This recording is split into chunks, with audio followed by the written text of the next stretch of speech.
তালিকাভুক্ত শীর্ষ সন্ত্রাসী ও মাদক ব্যবসায়ী জাহিদুল ইসলামকে গ্রেফতার করেছে পুলিশ।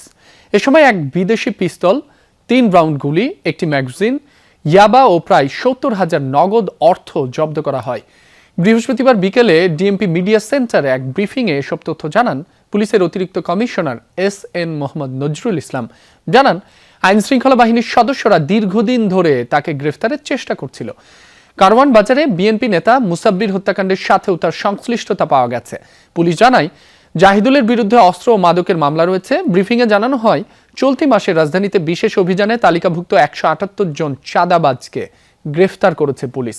চাঁদাবাজদের সহযোগী গ্রেফতার হয়েছে ৩৪৫ জন। এছাড়া ৪৭০ জন সন্ত্রাসী, ছিনতাইকারী ও ডাকাত দলের সদস্যের পাশাপাশি ৪৮৩ মাদক কারবারি সহ মোট ১,৪৭৬ জনকে গ্রেফতারের তথ্য জানিয়েছে পুলিশ। গ্রেফতারকৃত জাহিদুল ইসলাম একজন চিহ্নিত তালিকাভুক্ত সন্ত্রাসী, শীর্ষ মাদক ব্যবসায়ী।